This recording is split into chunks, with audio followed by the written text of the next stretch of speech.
The mountains had a way of holding secrets. At dawn, they were soft silhouettes against a pale sky, but by evening, their jagged peaks turned into black teeth gnawing at the horizon. Nestled between those ridges was a stretch of pine forest that most locals avoided after dark.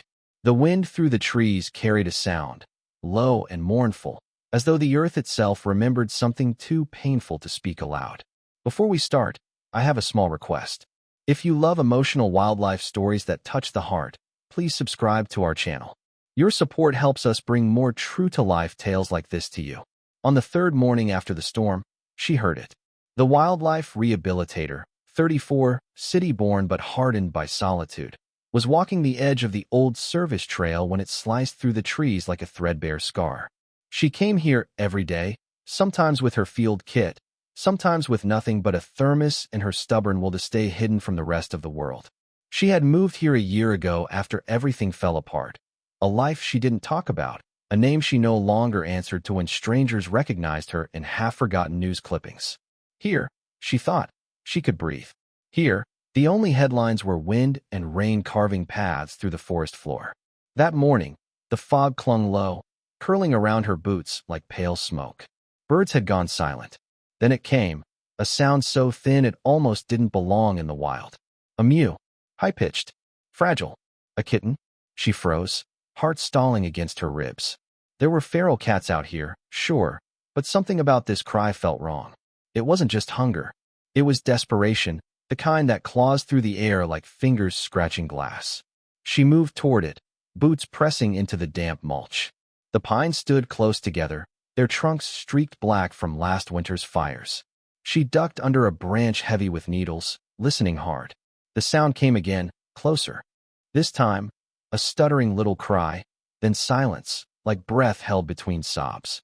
She spotted movement before she saw the source. A flash of mottled brown against the gray-green world, sleek and low to the ground. The creature stepped into a shaft of weak sunlight, and her pulse went cold. A bobcat, not just passing through either. It was alert, head cocked, eyes burning gold through the mist. And dangling from its jaws, like some macabre offering, was a black kitten. For a moment, the world narrowed to the swing of that tiny body. The kitten's paws jerked feebly, claws raking the air. Its mews were muffled by the predator's grip. She gripped the strap of her field bag so hard her knuckles whitened. Instinct told her to shout, to throw something, anything, but another instinct, older and sharper, kept her still. The bobcat wasn't killing it. Not yet. Its hold was firm but careful, just behind the neck, the way a mother might carry her young. What the hell? The whisper left her before she could stop it. The animal turned, ears twitching, as though the sound of her voice was a ripple it felt rather than heard. For one blistering second, predator and human locked eyes. She saw nothing but wilderness staring back, wildness that didn't know her answers. Then it was gone. One fluid leap into the undergrowth, paws silent against pine needles. She stumbled forward, branches lashing her arms as she pushed through the thicket. All she caught was a glimpse of its tail, short and ringed, vanishing into shadow. The forest swallowed the cries. Her breath hitched, fog blooming from her lips in frantic bursts. She yanked her phone from her pocket. No signal, of course. Out here, the towers were as dead as the old mines buried beneath the ridges. Why would a bobcat take a kitten? Predation, maybe, but the kitten had been alive. Its tiny body swinging like a dark pendant from the cat's jaws burned into her vision. Every instinct screamed to turn back. Let nature be cruel in its own ways. She was no stranger to that law. She had told countless others the same thing when they begged her to save a fawn, a chick, a fox kit. Let nature do what nature does. But this didn't feel like nature.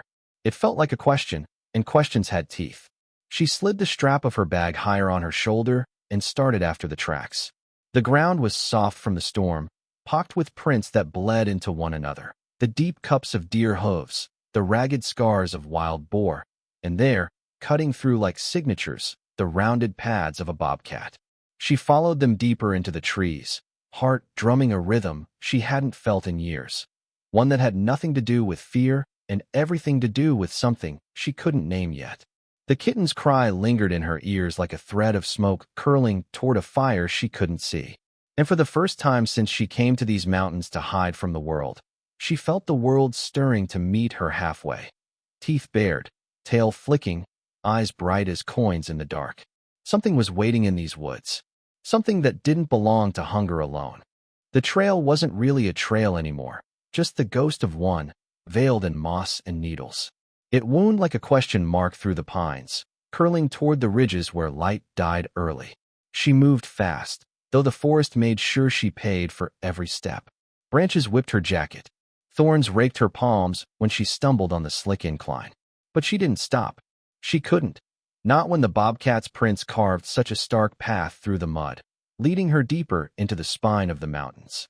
The storm had left its fingerprints everywhere, gullies bitten into the earth, roots torn loose like knuckled fists, puddles trembling under a whispering wind. The air smelled of rain and iron, sharp as a blade pressed against skin. She crouched at a fallen log, tracing the prints. Fresh. The round pads sank deep, and between them, the faint drag of something small. The kitten, alive or dead, she couldn't tell. Her breath fogged as she scanned the trees. Nothing. No sound but the brittle hush of pine needles dropping, one by one, like slow rain. "Come on," she muttered, though she wasn't sure if she meant the bobcat or herself. A jay shrieked overhead, breaking the silence like glass. The forest stiffened. She felt it ripple through her bones, the hush before a storm that wasn't weather. Then, movement. A flicker of tawny fur to her left, slicing through the green gloom. Her pulse slammed against her ribs. She ran. The ground pitched under her boots, spongy with rot. She leaped over a tangle of roots, skidded down a slope where soil crumbled like stale bread. The bobcat was fast, but so was desperation, and right now it pumped through her veins like wildfire. She caught sight of it again, a shadow darting between trunks, the curve of its back, the kitten swinging from its jaws like an ink stain in motion. And then, as if to mock her, it stopped. On a boulder, haloed by mist, the bobcat turned. Its eyes pinned her, molten gold burning through the gray. Not fear. Not even. Aggression. Something older. Something that made the hair on her neck rise like frost. "Drop it," she whispered, though the words felt ridiculous here, in a place where language was just another broken branch underfoot. The bobcat tilted its head, ears flicking. Then, without warning, it leapt, not toward her, but across a gap yawning between two cliffs. She stumbled to the edge and swore. The drop knifed down at least 20 feet into a ravine littered with boulders slick as oil. The other side was a ridge sloped just enough to catch a careful landing, but only if you were born with claws and balance carved by instinct.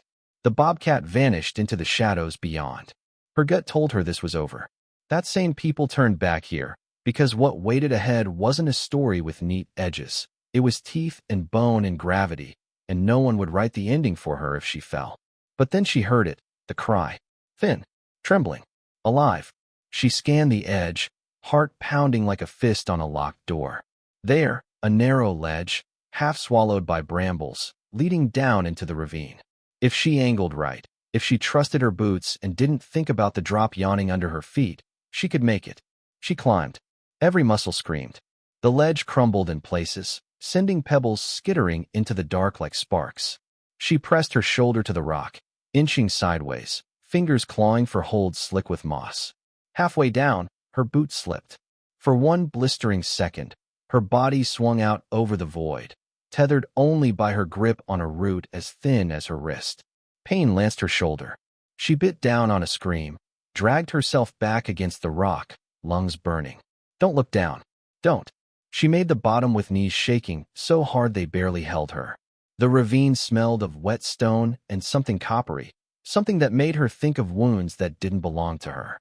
The bobcat's prints were there, soft crescents in the mud. She followed them under an arch of rock, into a place where daylight broke into shards, pale as broken glass.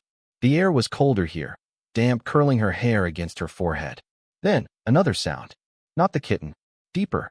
A grunt, low and vibrating, like the earth clearing its throat. She froze. The bushes ahead shivered. And then, with a roar that cracked the silence in two, a wild hog exploded from the thicket. It came like a battering ram, tusks gleaming, eyes rolling white with rage. She dove sideways, hit the ground so hard the breath tore from her chest. The hog thundered past, skidding on the slick mud, then wheeled with a squeal like tearing metal. Her hand closed on a rock the size of her fist. She hurled it. It struck the beast's flank with a hollow thud. It only enraged it more. The hog charged again, straight for her. And then, from the shadows, something moved faster than thought. A streak of brown and muscle, teeth flashing like curved knives. The bobcat. It hit the hog high, claws sinking deep into its shoulder. The beast screamed, twisting, blood spraying in a hot arc across the stones. The bobcat clung, raking, until the hog bolted into the thicket, vanishing with a crashing of branches that echoed like thunder. Silence fell. The bobcat stood there, sides heaving, blood striping its fur. In its jaws, still, the kitten. For a moment, their eyes locked again. Hers wide with shock, its molten with something that wasn't triumph. Not hunger either. Something else. Then it turned and slipped deeper into the shadows, leaving her shaking, mud-streaked, staring after it like a woman who'd glimpsed a door into another world, and stepped halfway through without meaning to. She dragged herself up, throat raw, knees burning. Ahead, the prince led into darkness, toward the cliffs where the mountain's heart beat slow and deep. Whatever waited there, it wasn't just a predator's den. She could feel it now, in the marrow of her bones. And for reasons she didn't dare name, she had to see it. The climb to the upper ridge carved the breath from her lungs. Every step was a bargain with gravity. One slip, and she would vanish into the ravine like a stone tossed into a well. Her clothes clung damp against her skin, streaked with mud and blood that wasn't hers. Her hands were raw from clinging to roots. Her shoulder throbbed from the earlier fall, but she kept going. Because ahead, somewhere in this labyrinth of stone and shadow, was a question that burned hotter than pain. Why? The bobcat's tracks threaded upward through scree and twisted junipers, their roots knuckled into the rock like bones. The kitten's cries had grown faint, so faint she wondered if she imagined them now, a phantom sound her mind conjured to keep her moving. The path narrowed to a knife-edge ledge overlooking a valley that seemed to fall away forever. Clouds pooled below like a drowned world. Wind tore at her hair, tasted of ice and iron.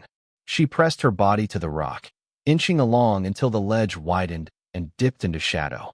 There, a cleft in the stone, half hidden by a tumble of boulders, veiled in bramble, like a mouth that didn't want to be found. Her pulse stuttered. She slid closer, crouching low. The air here was different, still, heavy with musk and something metallic. Blood. She eased into the opening, heart hammering so hard she could taste it. Darkness swallowed her whole. She fumbled for the flashlight clipped to her bag, thumbed it on. A pale beam lanced through the black, slicing shapes from shadow. And then she saw them. Bones. Scattered across the floor like discarded truths. Ribs curved like question marks. Skulls grinning with secrets no one would answer. Deer. Hare. A fox, its jaw gaping in a silent scream. She stepped carefully, boots crunching on fragments that whispered underfoot. The beam quivered as her hand shook. Then, the sound. A cry. Thin, quivering. Not the kitten. Lower. Rougher. She swung the light. At the far end of the hollow, the bobcat stood. Its fur was matted, striped with drying blood. Its breath plumed in slow curls. And at its paws, the black kitten lay curled like a comma in a sentence that wasn't finished yet. Alive. Barely. But the bobcat wasn't looking at her. Its gaze fixed on something deeper in the shadows. She edged closer, the beam trembling over rock and bone, until the light caught movement, small, fragile, flickering like the last ember of a dying fire. Another bobcat. No, not whole. A juvenile, ribs sharp as blades under its skin, eyes glazed with fever. It lay twisted on the floor, one hind leg bent wrong, the fur there blackened and slick. Burned. The scent hit her like a slap. Char, rot, the storm's ghost still clinging to this wound. She swallowed hard, while rising like tide water. The fires. Last month, when the lightning ripped the mountains open, when smoke braided the sky into ropes of ash. This one hadn't escaped. It had crawled here to die. And the other, its sibling, maybe, had brought it the only thing it could find. Warmth. A living body. Not to kill. Not for hunger. To comfort. Her throat closed, strangling sound. The bobcat lowered its head to the black kitten, nudging it gently toward the broken one, as if to say, "Here, I brought you something soft, something that purrs when you press your face to it." Tears burned her eyes before she could stop them. She blinked hard, the light swimming. The injured bobcat made a sound, a rasp, dry and cracked. Its breath rattled like paper tearing. The healthy one pressed closer, its body curved like a shield, eyes fierce with a love the world would never call by that name. And in that hollow carved from bone and stone, she understood. This wasn't savagery. It was something older than language. The same thread that had pulled her out here when logic said, "Turn back." The same ache that woke her nights, whispering of all she'd lost, all she'd failed to save. The beam quivered as her hand reached for her bag.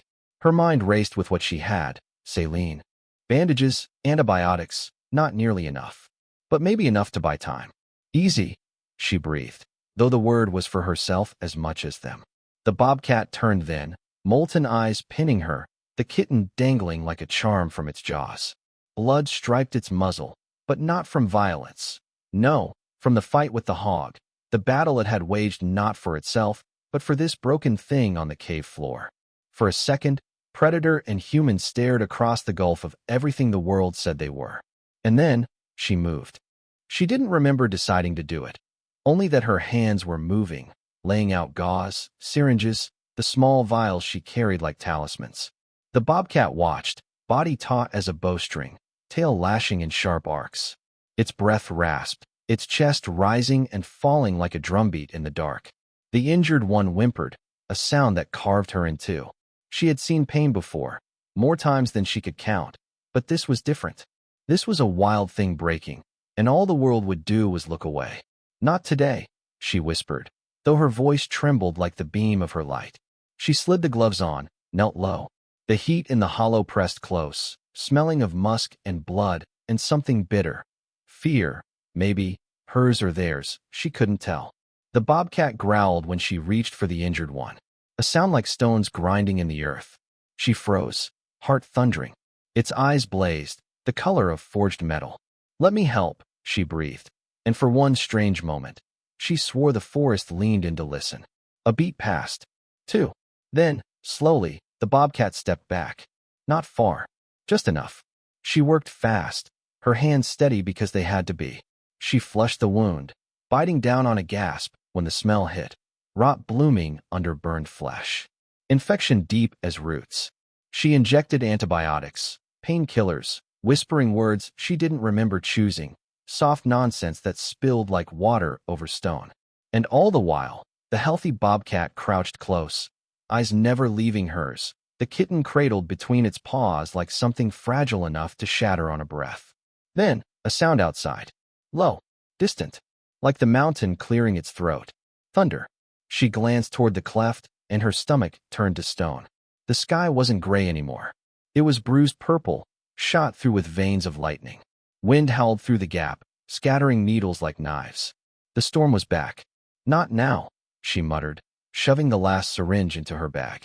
She wrapped the injured bobcat in her jacket, felt its ribs flutter like trapped birds. She slung the bag over her shoulder, scooped the tiny kitten into the crook of her arm. The first raindrop struck like a warning shot. Then another. Then the sky tore open, spilling a flood so cold it burned. She staggered into the gale, bobcats pressed against her legs as if drawn by some magnet older than fear. Thunder cracked, splitting the mountain's silence like bone.